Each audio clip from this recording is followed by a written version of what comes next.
parler du Christ. C'est ici.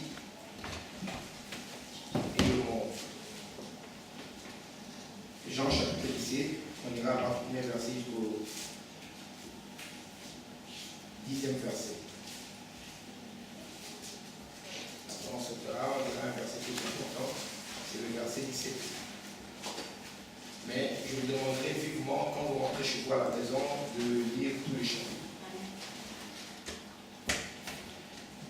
Après avoir ainsi parlé, Jésus leva les yeux au ciel et dit: Père, l'heure est venue, glorifie ton nom.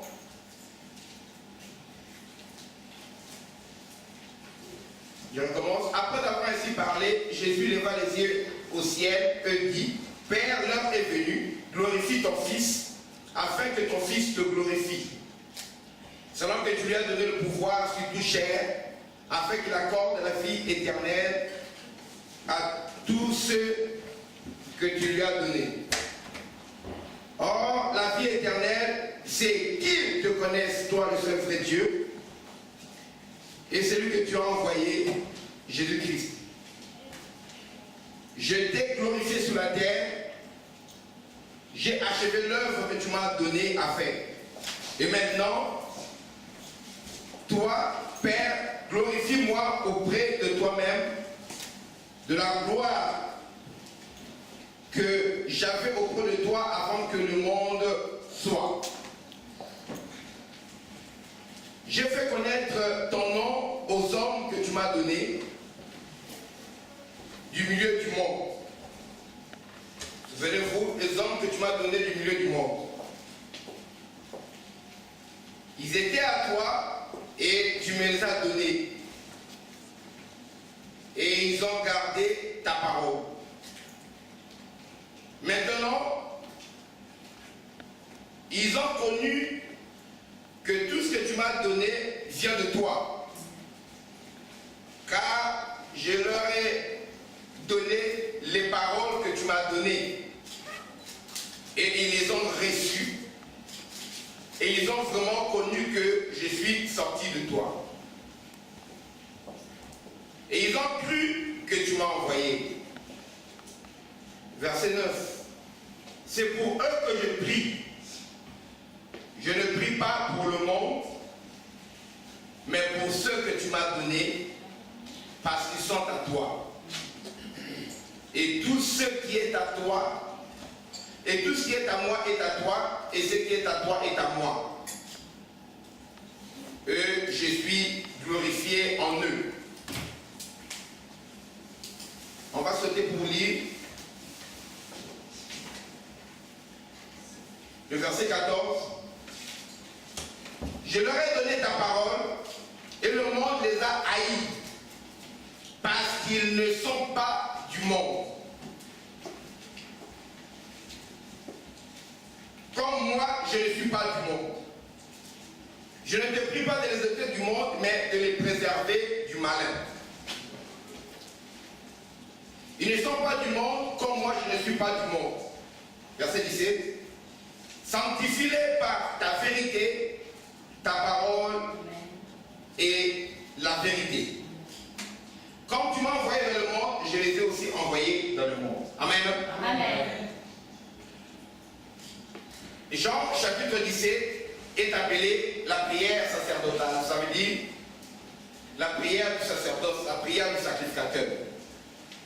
Jésus-Christ a été envoyé, a été loin pour une mission particulière sur la terre que lui seul pouvait faire.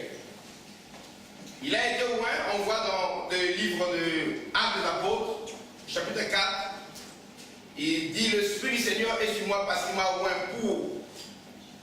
Quand on est loin, c'est pour faire un travail, c'est pour accomplir une mission. Amen. On ne reçoit jamais l'onction pour aller dormir avec.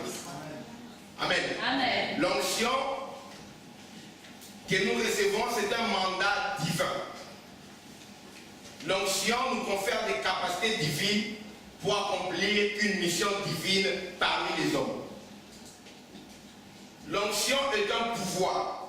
L'onction est une autorité que Dieu confère à quelqu'un pour que cette personne le représente dans un domaine spécifique. Amen.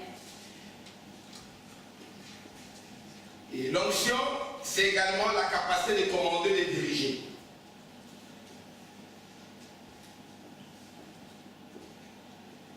La véritable définition de l'onction, c'est la capacité de diriger, de commander l'esprit.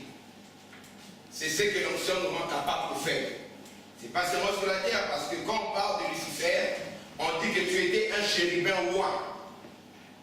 Quand Lucifer était chérubin roi, les hommes n'existaient pas encore. Nous lisons l'onction seulement sur par rapport au ministère de la terre, mais nous voyons qu'avant que l'homme soit sur la terre, avant que l'homme ne soit sur la terre, nous avons vu qu'il y a eu, on parle déjà de l'onction, et par rapport à Lucifer qui était un archange, qui était un ange qui était loin pour diriger les autres esprits. Les anges sont des esprits. Amen. Dans des cas, les anges sont des esprits envoyés pour exercer un ministère auprès de ceux qui doivent hériter du salut. Et Jésus-Christ, quand il dit qu'il a été loin, quand il parlait aux Juifs, les Juifs savaient les trois catégories de personnes qui étaient loin dans l'histoire des Juifs. Premièrement, ceux qui étaient loin, c'était les sacrificateurs. Un sacrificateur, quand il était appelé, il arrivait que pendant le service, pour qu'il entre officiellement au service, on prenait de l'huile, on versait sur sa tête, comme Dieu avait ordonné à Moïse. Et quand l'onction descendait sur le sacrificateur, ça représentait le pouvoir et le mandat divin pour la mission qu'il devait accomplir. Dès que l'onction descendait sur lui, cet homme n'était plus considéré comme un homme parmi les autres hommes. C'était considéré comme un homme qui est à part. L'onction sanctifie. La sanctification veut dire le fait de mettre à part.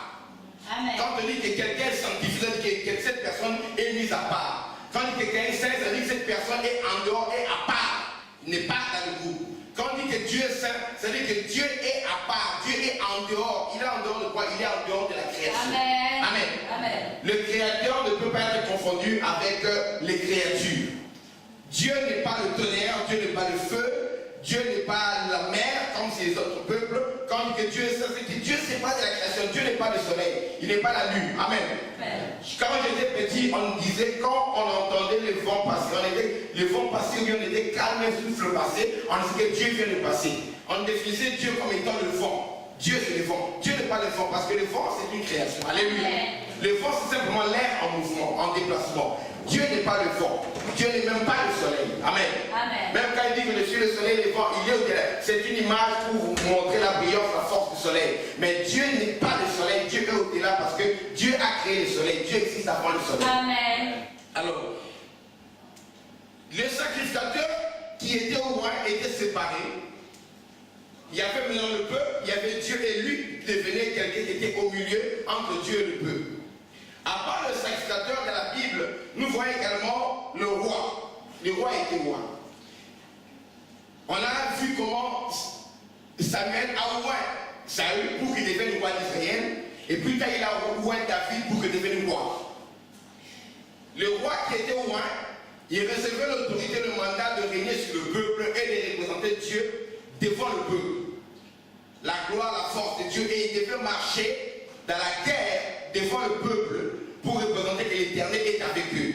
C'est lui qui était le garant des commandements divins, c'est lui qui avait la responsabilité de maintenir son peuple sous l'autorité de Dieu.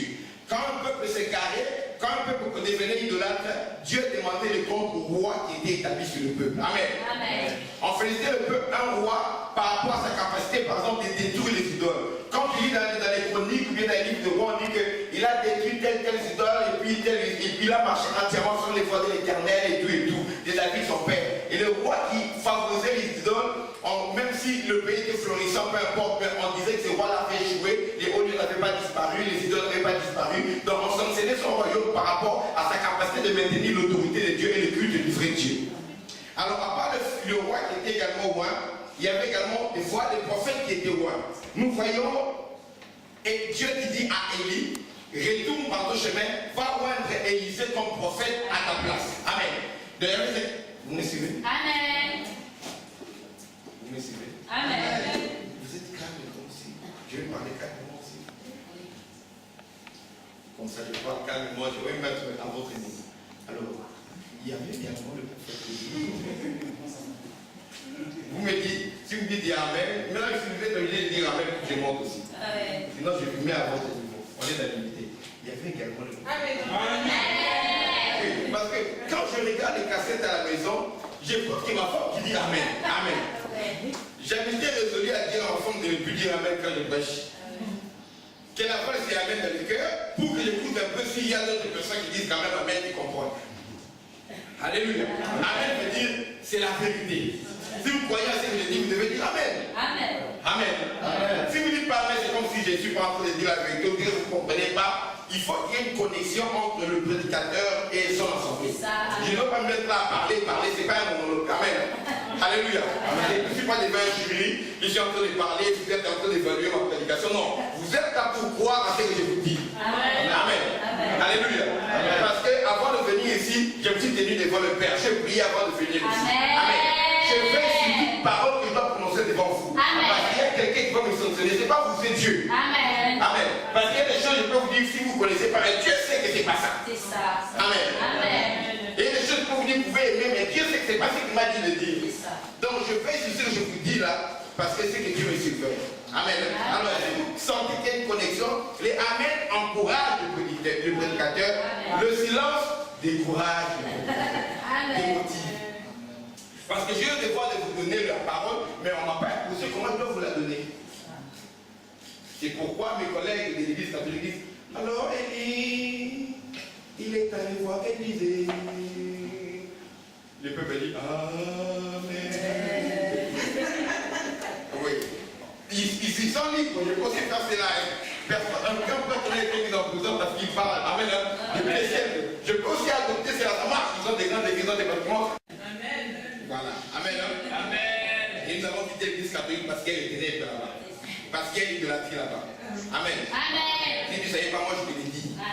Même si tu es venu ici la première fois, tu es catholique, sache que l'église catholique, il y a les ténèbres.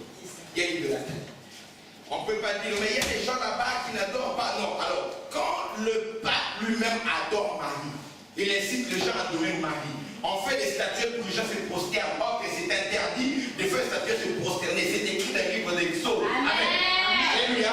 Chapitre 20, verset 4, c'est interdit, c'est une idolâtrie. Enfin, le prêtre, les papes incitent le peuple à faire l'idolâtrie. Alors sachez que ce système-là est mauvais. Amen. Même s'il y a quelques catholiques qui font, puisque là moi je connais, qui sont du renouveau, alors quittez ces mouvements. Amen. Quittez là où il y a l'idolâtrie. Dieu n'aime pas les idolâtres. Amen. C'est-à-dire que les catholiques qui veulent qu'on tienne l'idolâtre, ils sont libres de le faire, comme les musulmans, comme les juifs, mais ils ne doivent pas se dire qu'ils adorent Dieu de la manière dont Dieu le demande. Amen. Amen. Alléluia. Ils adorent Dieu de la manière dont les catholiques le demandent. Et mensonge de l'histoire, l'église catholique n'est pas l'église universelle. Mais catholique veut dire universel, c'est pourquoi on a dit. Ce n'est pas l'église que Jésus-Christ a laissée. Dans le catholicisme, on nous ment en disant que l'église catholique, c'est l'église que Jésus-Christ a laissée. Il remonte le pape. Le pape actuel, comment il s'appelle? Vous dire comment il s'appelle? François, le pape François, avant lui c'était Benoît et puis Jean-Paul. Ils disent que la papauté remonte jusqu'à l'apôtre Pierre. Pierre était le premier pape. Pierre n'a jamais été pape. Amen. Amen. Amen. Pierre n'était pas plus grave. Pierre n'était même pas le chef de l'église de Jérusalem.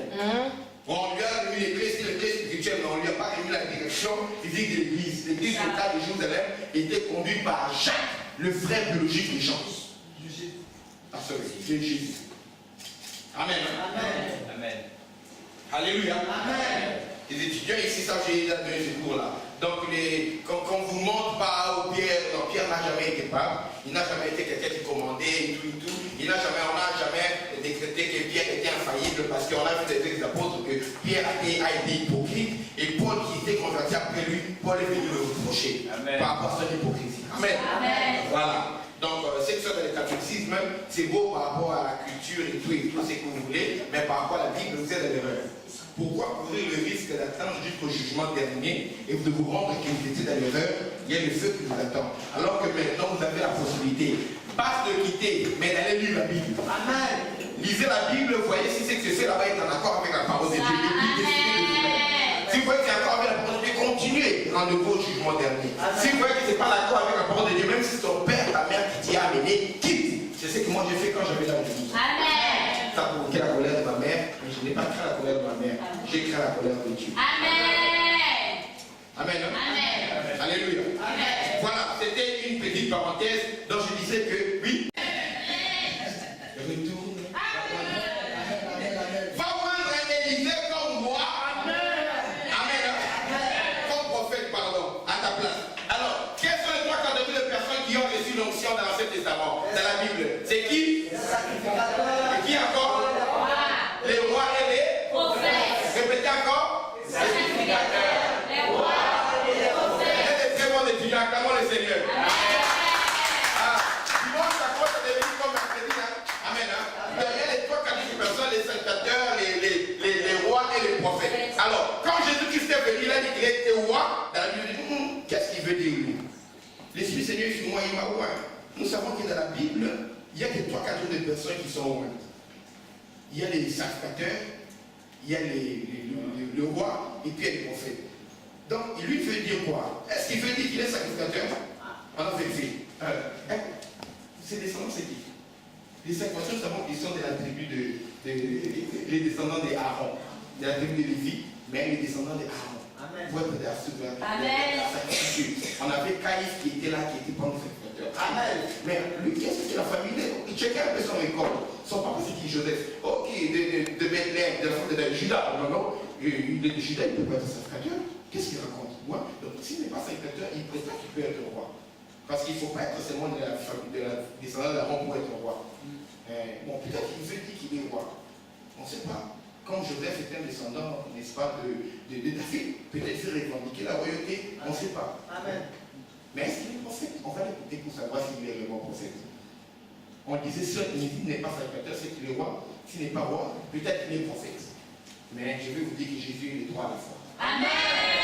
Alléluia. Amen. Alléluia. Amen. Jésus est le sacrificateur. Mais pas n'importe quel sacrificateur. Amen. Amen. Le sacrificateur devait avoir quelque chose à offrir. C'est-à-dire que quand on oignait les sacrificateurs, il devait avoir des sacrifices à présenter à Dieu pour le peuple. Il devait parler à Dieu en faveur du peuple et parler du peuple par rapport à Dieu. Amen. Il était l'intermédiaire au milieu entre Dieu et le peuple. Alléluia. Si le peuple veut connaître Dieu, les sacrificateurs n'avaient pas seulement le devoir d'offrir des sacrifices, mais ils avaient aussi le devoir d'enseigner au peuple les lois et les préceptes de Dieu. Amen. Alors, quand Jésus-Christ se présente comme sacrificateur, ça dit qu'il est venu pour parler à Dieu en ce qui nous concerne. Amen. L'école on appelle Jean chapitre 17 la prière sacerdotale. C'est-à-dire que la prière du sacerdoce, la prière du sacrificateur. Ça, c'est la prière spéciale que Jésus-Christ a faite pour ceux-là qui lui appartiennent. Amen. Imagine que pendant que tu es assis là, Jésus-Christ lui-même a prié pour toi. Il dit, mais je vais faire l'intercession de l'Église. La plus grande foi que j'ai par rapport à la prière de quelqu'un, c'est la foi à la prière que Jésus-Christ a faite pour moi. Amen. Est-ce que toi tu peux prier pour moi mieux que ce que Jésus-Christ a déjà fait? Et là, que Jésus-Christ ne s'est pas arrêté là-haut. Alléluia. Jésus-Christ est mort, mais il n'est pas resté au tombeau, il est ressuscité, il est monté au ciel, il est au ciel, à la droite de Dieu et il intercède pour nous. Amen. Bien aimé, il y a des choses qui me rendent fou. Vous savez, pendant que je suis sur la terre, Jésus au ciel intercède pour moi. Des fois, tu trembles parce que oh non, les gens ne m'écoutent pas, les gens m'abandonnent, les gens ne me connaissent pas. Je te dis, même si le pasteur t'abandonne, le Seigneur intercède pour toi. Jésus prie pour toi. Normalement, chrétien est invincible. Aucun demande ne peut. Parce que même quand je suis faible, Jésus intercède pour moi.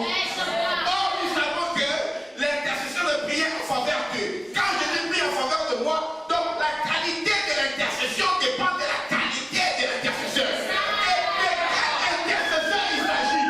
Quel intercesseur? C'est celui-là qui a dit, Père, je te remercie parce que je sais que tu m'exauces toujours. Tu m'exauces toujours. C'est un intercesseur qui a le palmarès de 100%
besoins profonds de nos cœurs, qui analyse nos vies, qui connaît nos ennemis, qui connaît nos forces, qui connaît nos faiblesses.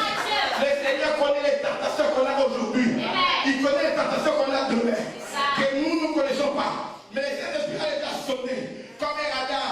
Et quand il revient, il commence à communiquer comme des sondes. Alléluia.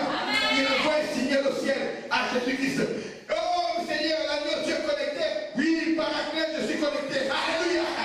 Il y a une connexion entre le Paraclet et l'agneau au ciel. Amen. Bien aimé. Quelqu'un comme ça, de quoi on est du peuple? On a des chrétiens maintenant qu'on a affaiblis.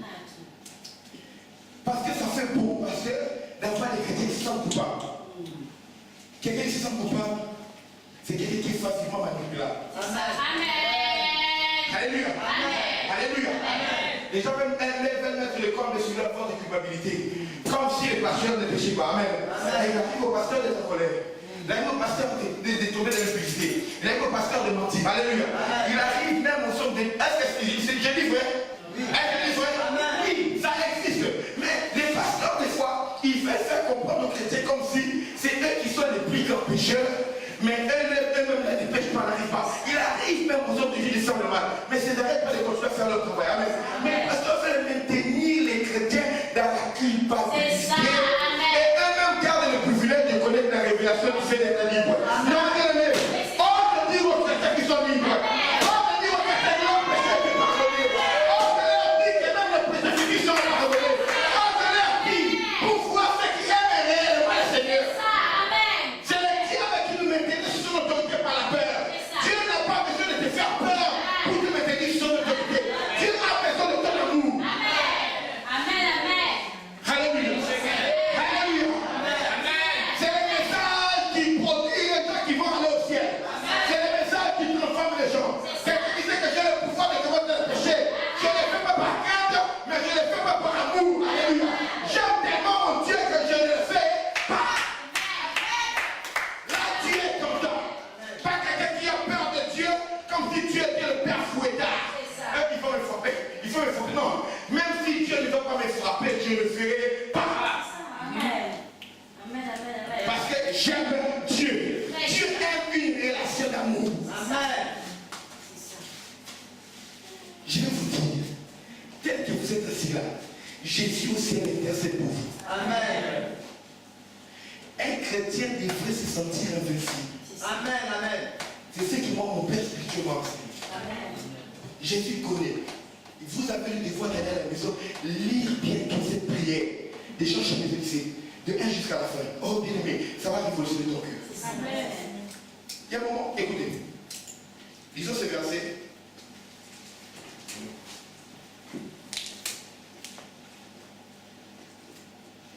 Verset 9.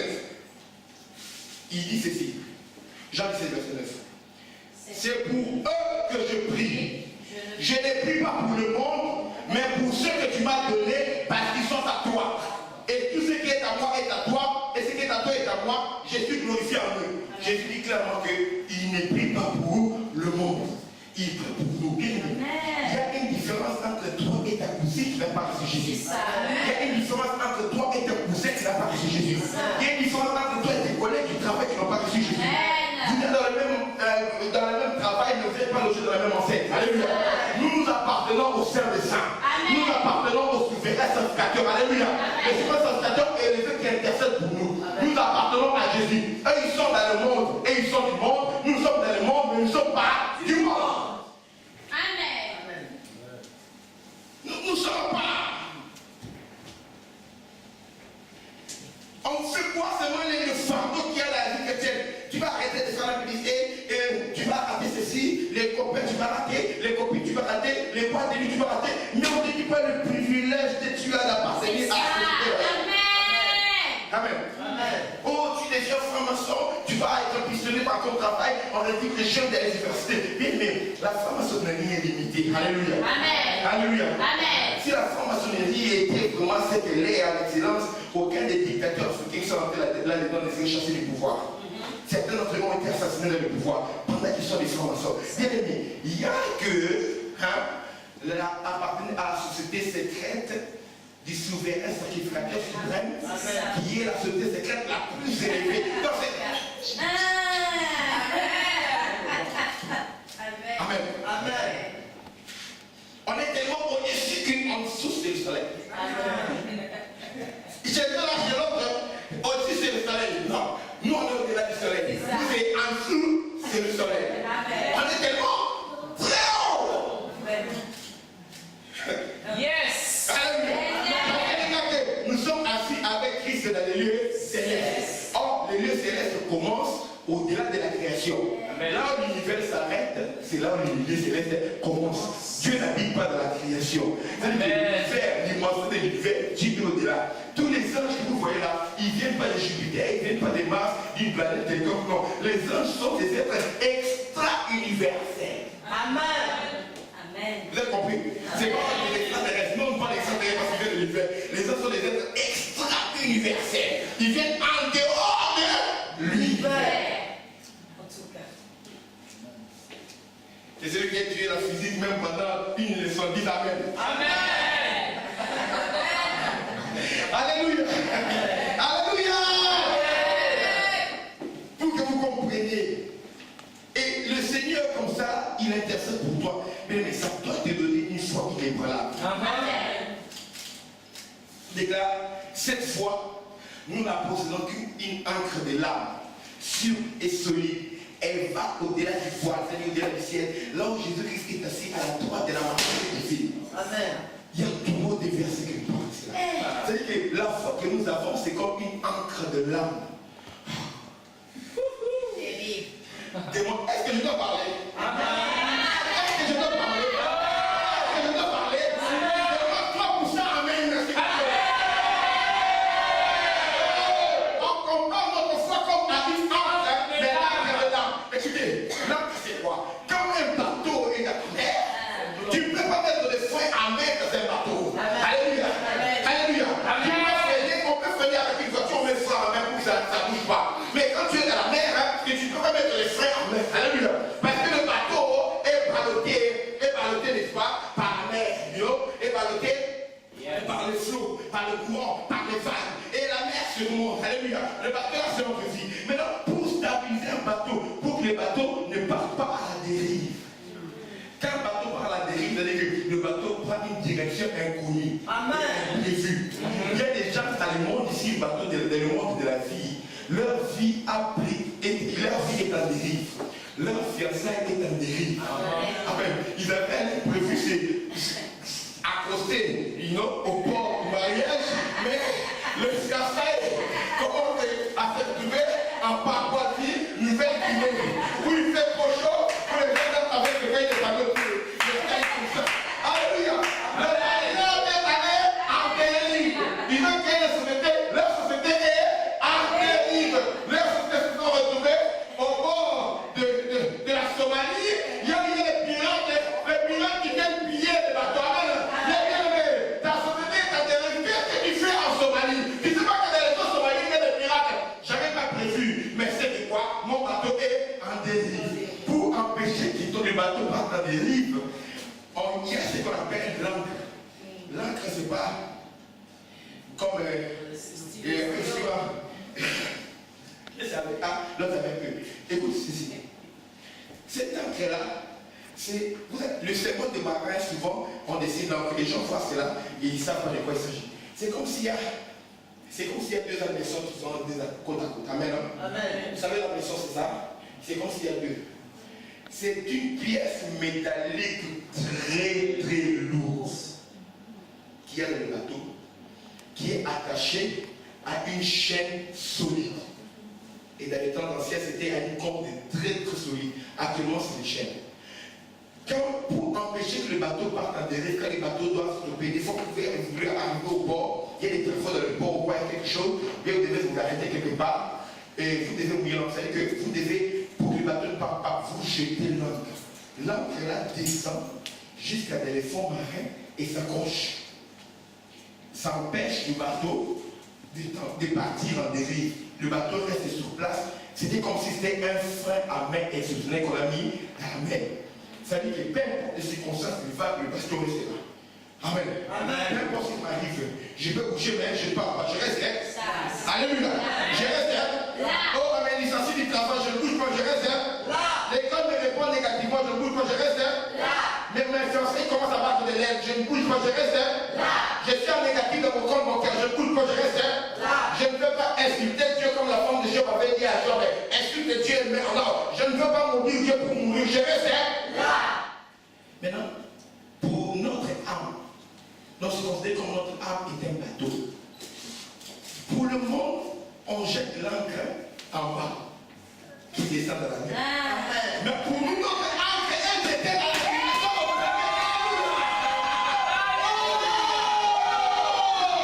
Alléluia. Notre ancre, on était descendre en bas.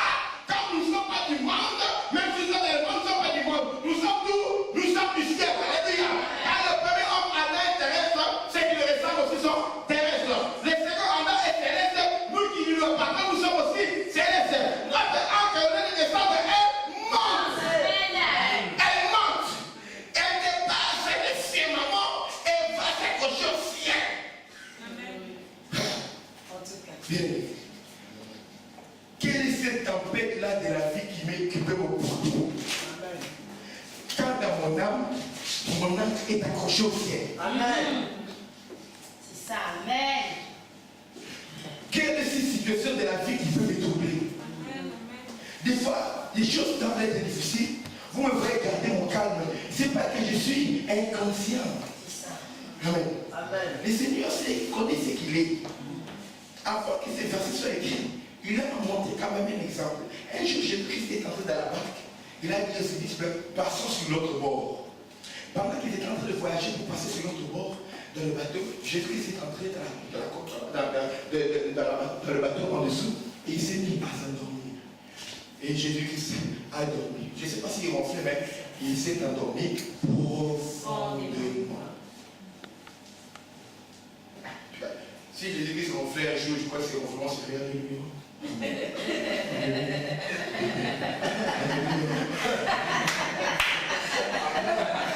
Amen. Parce que quand Jésus a dit qu'il m'a formé un corps, il a dit qu'il a pris un corps, il commence à habiter à ce corps, il commence à respirer. Il a dit que tout ce qui respire, loue l'Éternel. Alors, lui-même va respirer là, il loue l'Éternel. Amen. Amen. Alors, Jésus-Christ dormait. Le vent s'est levé, il y a une tempête qui s'est levée, il y avait des vagues qui se levaient et qui entraient dans le bateau. Le bateau commençait à chavirer, bientôt le bateau a découlé. Ils sont allés réveiller Jésus-Christ, pas pour lui demander seulement de les sauver, mais avec des accusations. Seigneur, ne t'inquiètes-tu pas de ce que nous périssons? Tu ne t'inquiètes pas. C'est-à-dire que tu es un irresponsable. Pierre est en train de dire, moi j'ai laissé ma femme parce que Pierre était marié. Comme on disait au commencement de Matthieu, là, vous verrez que Jésus était dans la maison de la belle-mère de Pierre. La belle-mère de Pierre était malade. Jésus qui a imposé les mains sur elle, il a guéri, et la belle-mère de Pierre s'est levée pour commencer à les servir. Alors, cet homme-là qui a dit, tu t'inquiètes pas, moi j'ai laissé ma famille là-bas. On a vu Jean et Jacques qui avaient laissé leur père, ils travaillaient avec leur père au bord du lac de Galilée là. Ils étaient des pêcheurs en compagnie de leur père. Quand ils ont fait la pêche régulière, ils ont laissé leur père s'élever, ils sont partis. Mais ils ont laissé leur membre de famille. Et ils étaient là que je dis, hey, on t'a suivi, tu t'inquiètes pas. Mais vous êtes parce que le problème avec les leaders, ils ne disent pas toujours ce qui va arriver devant. Amen. Même dans l'église. Je connais les difficultés qu'il y a devant. Mais je vous dirai pas toujours les difficultés pour rentrer devant. Pourquoi? Parce que la majorité des difficultés qu'il y a devant là, moi-même je ne les connais pas. Amen. Amen. Amen. Je ne connais pas. Amen. De la manière dont je me conduire là, moi aussi j'ai un leader. Dieu est devant moi. C'est lui qui me conduit. Amen. Lui aussi il fait sur moi, il fait à ce que je ne sois pas trop paniqué. Amen. Dieu nous dit, là il va nous amener, il nous dit parce qu'il arrivera franchement. Il a dit passer sur l'autre bord. Mais il n'a pas dit que ce qui va arriver, il n'a pas dit que la tempête va arriver. Mais sache que Dieu, quand il dit que passera sur l'autre bord, il n'a pas dit que tu couleras. Il n'a pas dit. Amen. J'aime bien une chose qu'il dit. Il n'a pas dit que tu couleras.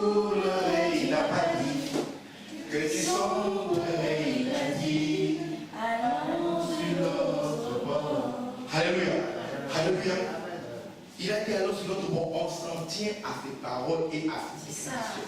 Amen. Je prends les paroles de Jésus-Christ comme parole d'évangile. Yes. Amen. C'est d'où est venue cette expression parce que la vérité est la vie. Or, Jésus est la parole. Si Jésus est la parole, donc Jésus est le chemin, il est la vérité et la vie. Il est la vérité en tant que la parole. Notre foi va jusqu'à là, au-delà.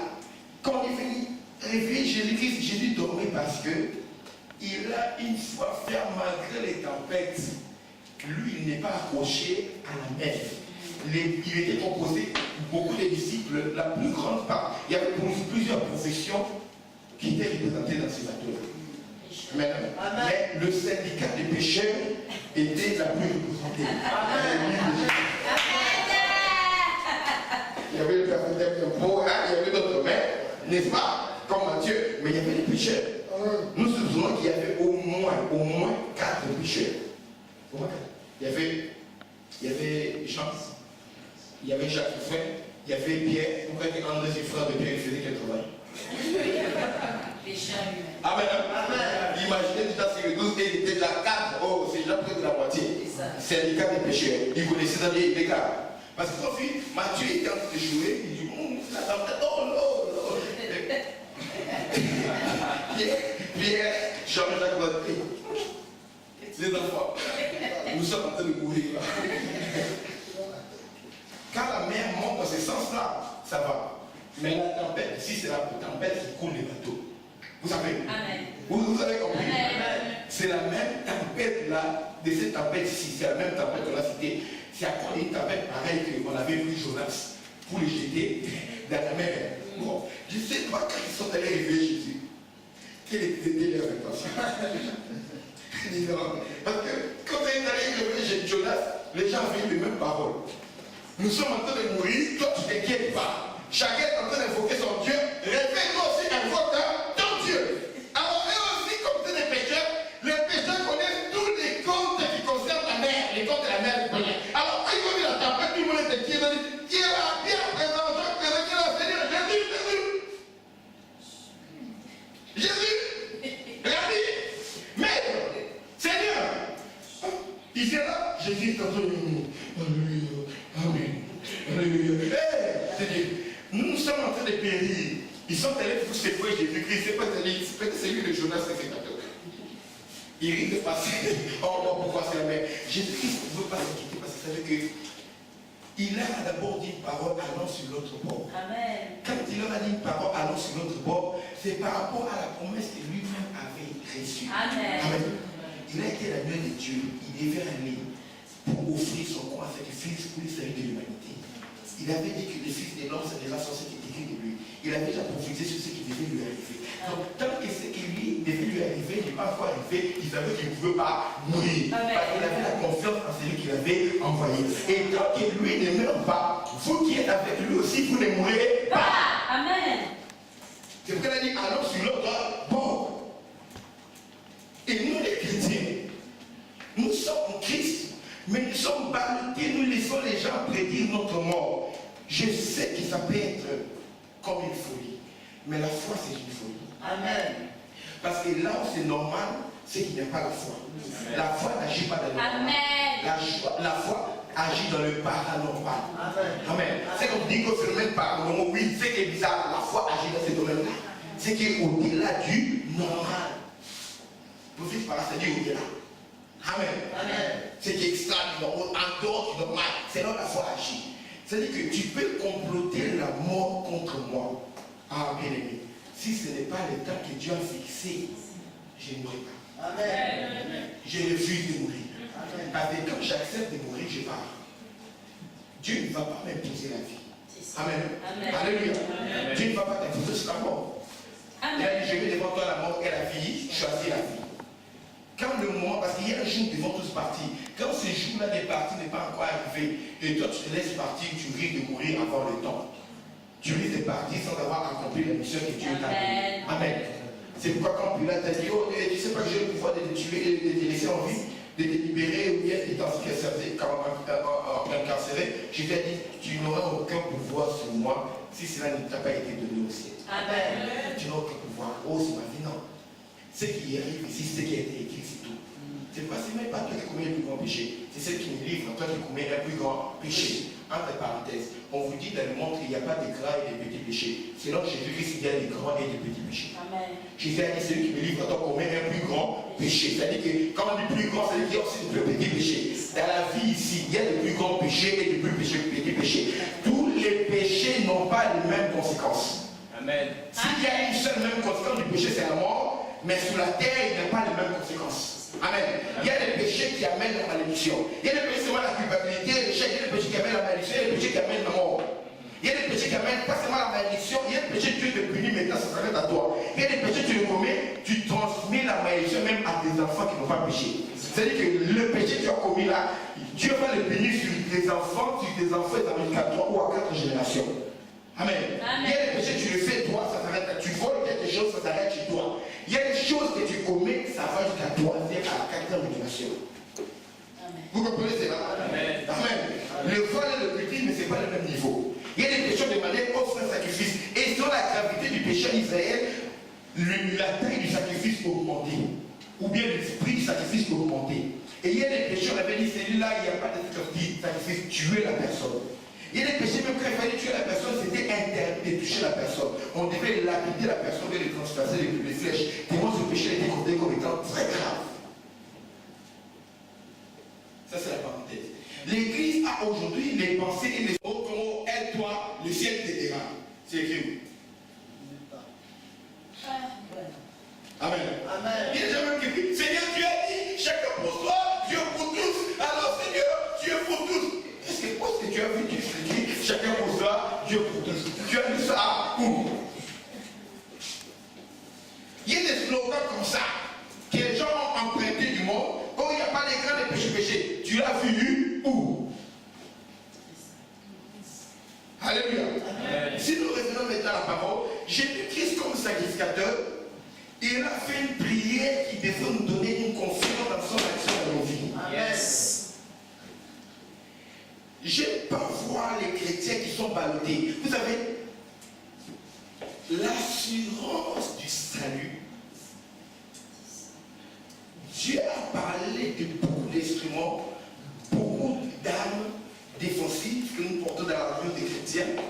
Amen. La foi, c'est les boucliers, la prière, c'est la justice. Écoutez, pour le salut, Dieu a vu qu'on porte cela dans notre tête.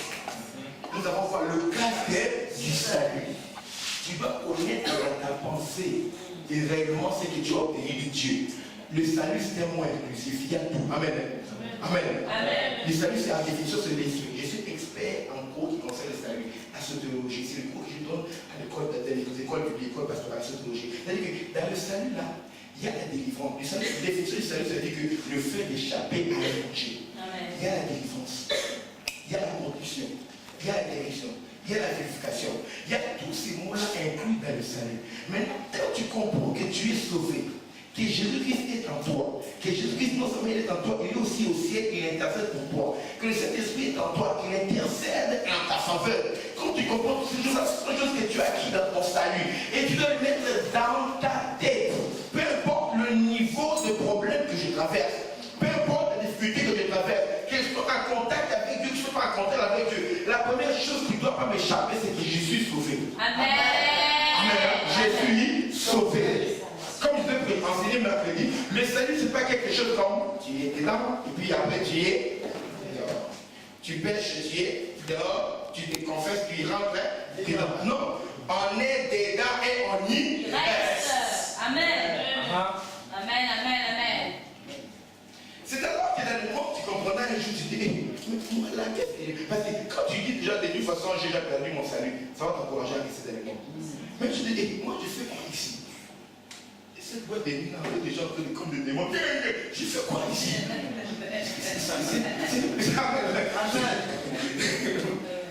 Ce n'est pas ma place. Amen. Quand nous regardons les films, nous voyons des fois montre dans une boîte de nuit, un film, un acteur vient. Ah, il est là, c'est parti? Il n'est pas là. Bon. Alors, quand on voit les gens qui sont dans les boîtes de nuit, dans les films, on dit, c'est comme ça que ça se passe. Il y a des chrétiens qui sont là à l'aise. Qu'est-ce que tu fais là-bas? Tu es allé évangéliser? C'est ça. Tournez. voit pas. Partout là, il faut évangéliser, là, on les gens évangélisent la vie, on ne voit pas. Mais seulement dans la boîte de nuit, tu es allé évangéliser. Au lieu que c'est toi qui dises Amen, non, au lieu que quelqu'un dise Amen, là, c'est toi qui dis Amen, qu'est-ce que tu fais là? Amen. Amen. Alléluia. Amen. Alléluia. Amen. Parce qu'il y a une chose que nous faisons en commun entre l'église et la boîte de nuit. C'est quoi?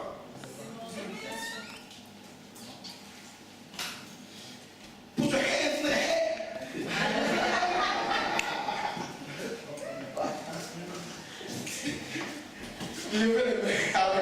C'est la même chose qu'on fait ici à la main.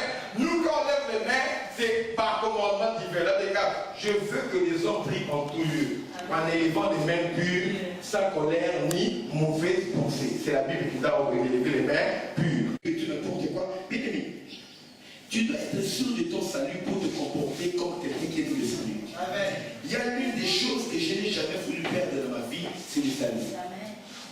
Et je me suis comporté comme quelqu'un qui appartient au salut parce que c'est que les gars ne m'avaient pas convaincu. Pourquoi? Parce que quand je me suis converti, une semaine, non, 2 semaines après,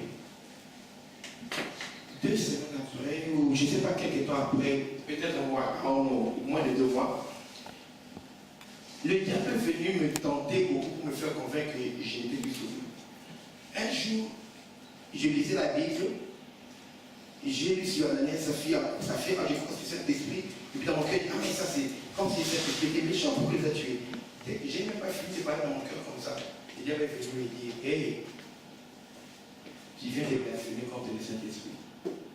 Tu as lu dans la Bible, c'est écrit que c'est un péché impardonnable. Donc, toi, laisse tomber seulement. Ce péché-là, c'est impardonnable, tu vas aller en enfer, fini pour toi. Tu veux, je suis devenu rouge malgré que j'étais noir. Il y avait des lèvres, je suffoquais. Je me suis levé parce que toute ma vie, depuis l'âge de 4 ans, j'ai toujours dit pour passer comme ça. Le ciel et l'enfer, depuis l'âge de 4 ans. Alors, je me suis converti à 16 ans. C'est à 16 ans que j'ai eu la paix. Maintenant, 2 ans plus tard, Satan connaissait ma faiblesse, ma crainte de l'enfer et tout. Il est venu me chanter. Il dit que tu as perdu le ciel parce que tu viens des places comme ça, parce que tu as dit ça, que là, ça se fait des méchants. C'est fini. J'étais tourmenté, mais à un moment, le diable m'a dit, c'est fini, laisse tomber, retourne dans le monde. Venge-toi, fais ce que tu veux dans le monde. Allez, sors avec les fils, n'importe quoi. De toute façon, tu vas aller en enfer. Le diable est venu attaquer mon salut dans ma tête.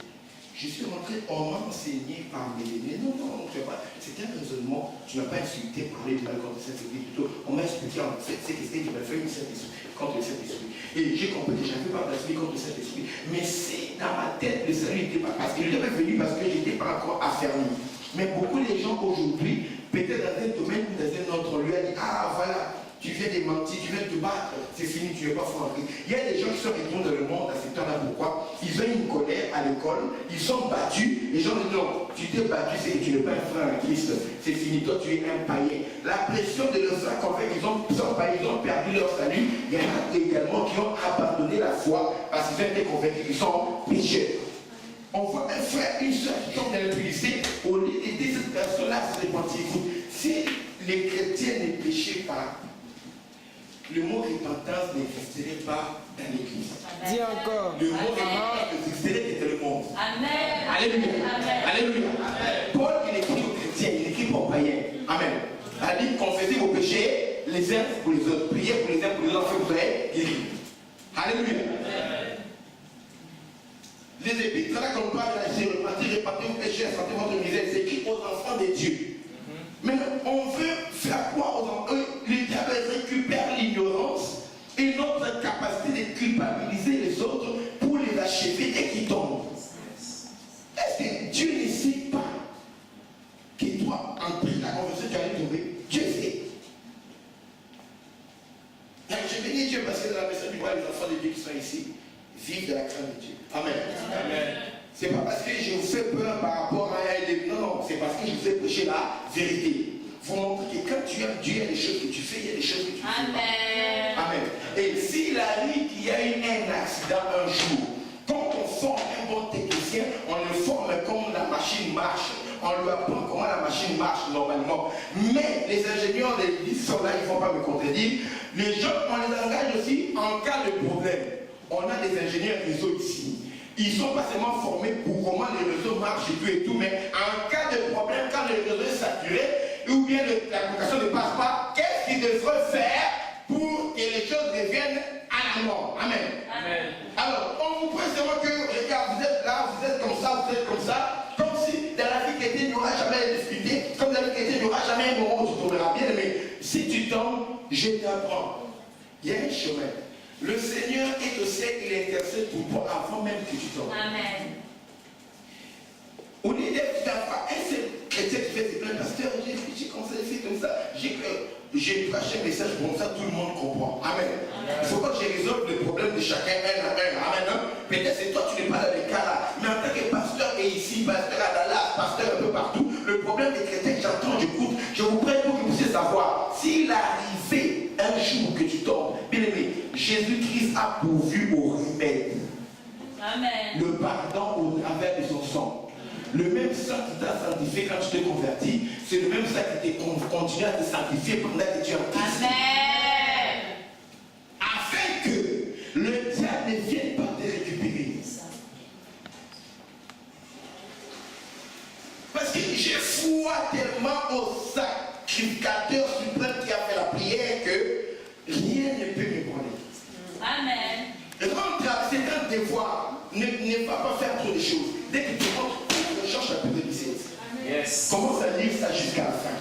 Et là où j'ai dit que j'ai prié pour eux, là tu sais, c'est pour toi. C'est pour toi qui es en train de prier. Tu comprendras que rien ne va plus jamais t'affaiblir. Amen.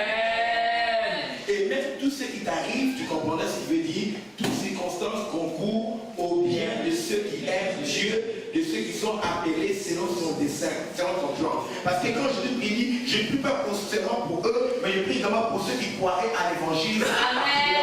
C'est-à-dire avant même que nous soyons là, j'ai dit à prier pas seulement pour ceux qui étaient là, mais pour nous qui allions croire. Donc j'ai dit à prier pour toi avant même que tu sois venu.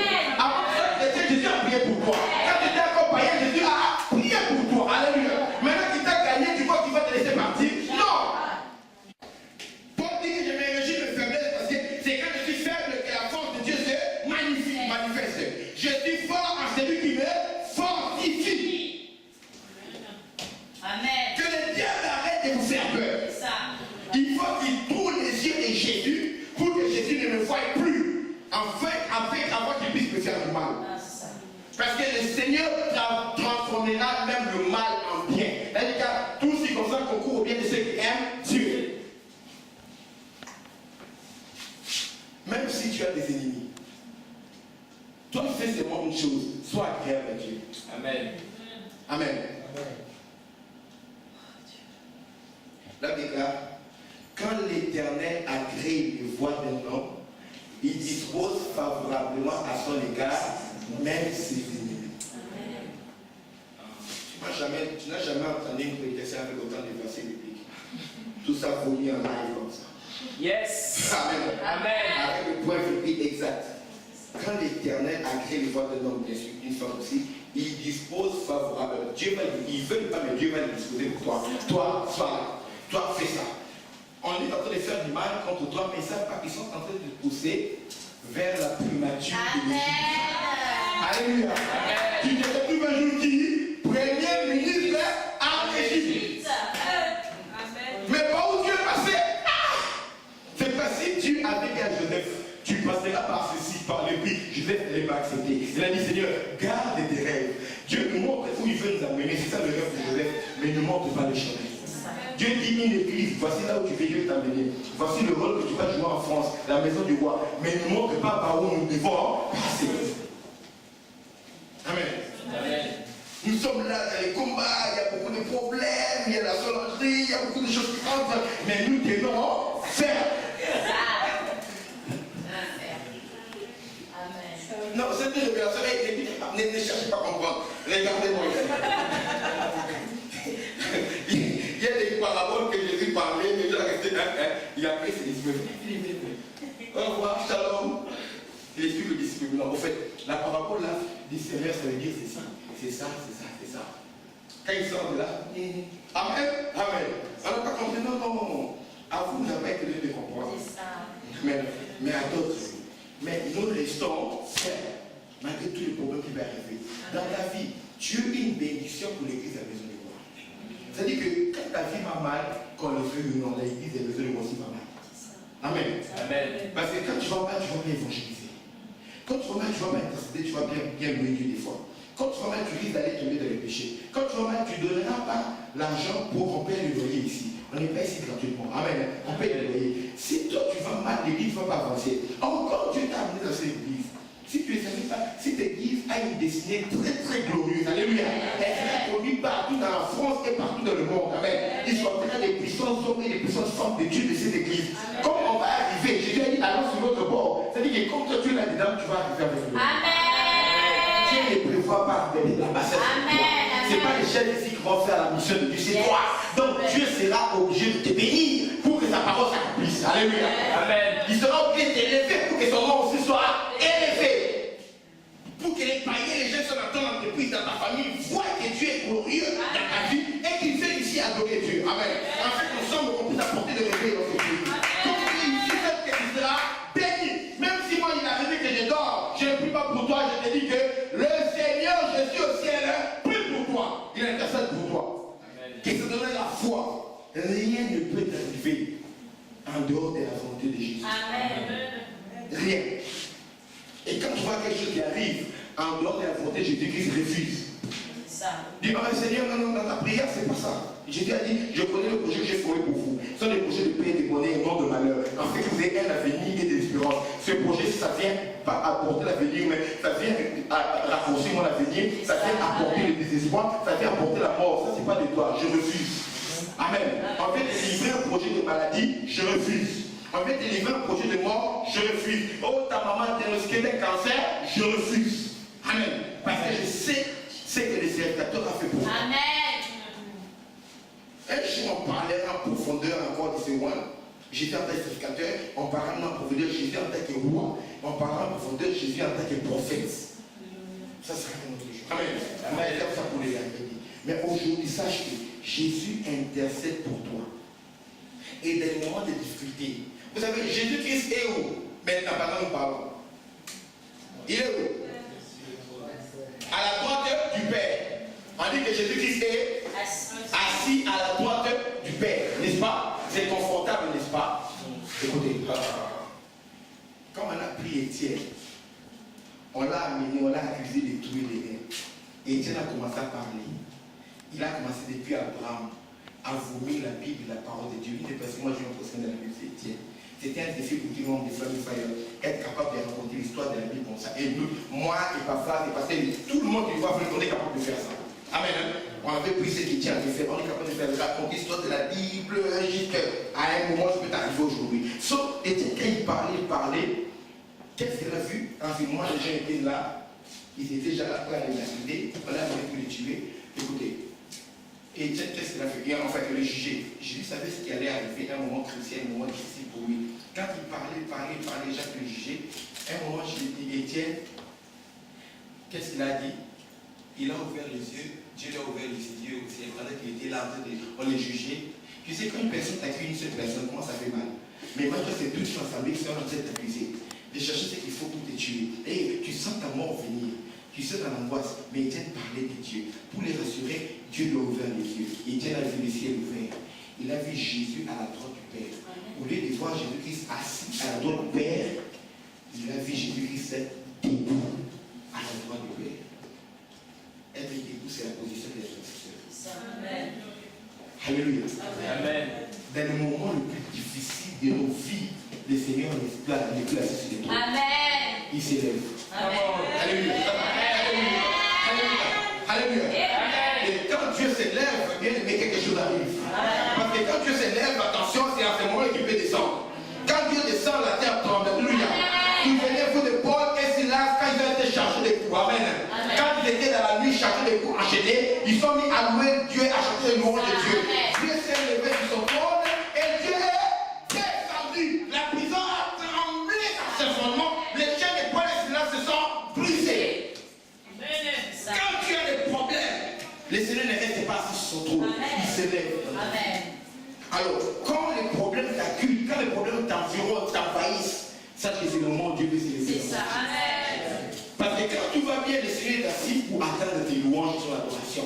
Mais quand tu es dans la difficulté, il se lève pour agir. Amen. Alors, plus tu traverses un moment difficile, faut de toi les mains comme David. David dit, je me réjouis quand je vois mes ennemis s'avancer. Alléluia. Les ennemis financiers, venez, venez, venez, venez. Je vais faire une bouchée de vous. Oh, j'ai fait pour l'appartement. Venez, venez, venez. Je vais faire une bouchée de vous. Oh, mon âge avance. J'arrive pas à me marier. Le problème de célibat, viens, viens, viens, viens. Je vais t'avaler. Bien aimé, quand les problèmes se lèvent, ça fait moi aussi que notre rédempteur se lève. Je sais que mon rédempteur se lèvera le dernier. Mes yeux les verront parce que de notre. Alléluia. Lèvons-nous. Alléluia.